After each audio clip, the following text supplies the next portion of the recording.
So without providing any kind of methods to this object, this is an astronomical object that essentially has the mass and location right now. We could also perhaps provide additional details about its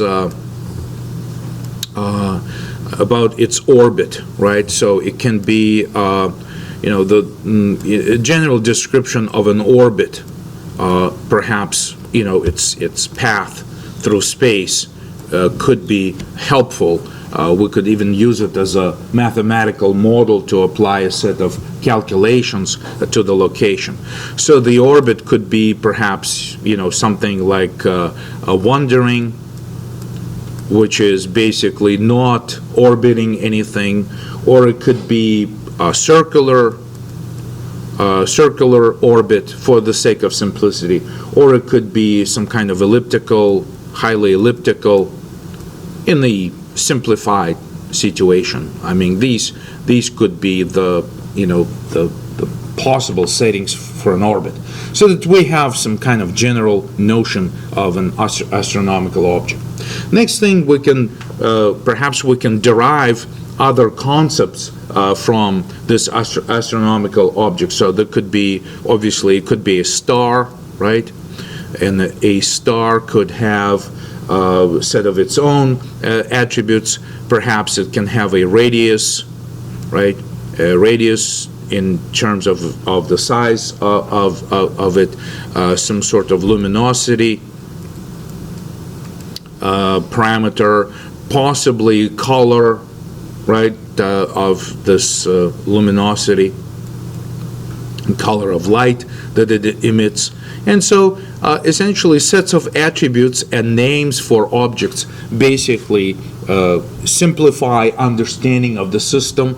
And clearly star wants to also have the location, the mass, and orbit, so it would be natural to derive the star from this astronomical object type of definition we already created. And so these will be our business objects, because with these business objects we can do calculations, right? We can do calculations, we can do display of them, we can make some sort of predictions and other types of, perhaps collect statistics about their behavior and things like that. So the next thing we can do, typical, methods perhaps on these could be move, display, and, similar methods. So very similarly to the star, we can have a planet, right, with its own color, luminosity, and radius perhaps, right? So planet is something similar. We can also have an asteroid.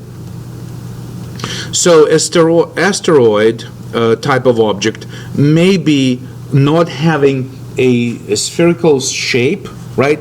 So perhaps for the sake of simplicity right now, as it can be irregular shape, perhaps we could get away with something like its width, the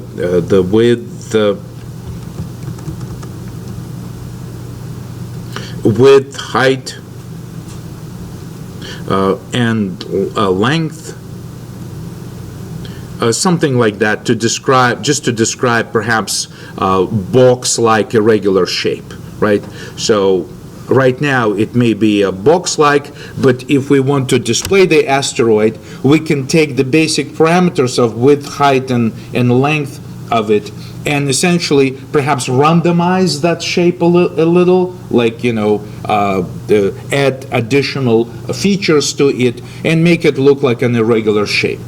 However, asteroid, just like a star, planet, and others, will have a similar parameters, I suppose, to other astronomical objects, so location, mass, and orbit, the type of orbit that we can use to do our calculations, the position in space would be similar, right? So these types of activities, really, before we even begin to think about specific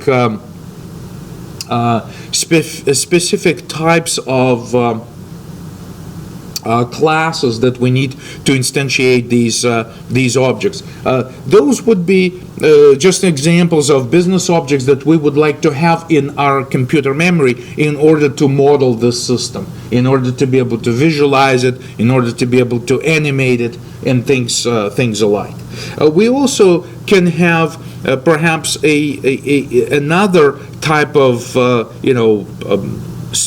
body in space, which is the satellite. Perhaps the right name would be like a planet satellite. Planet satellite.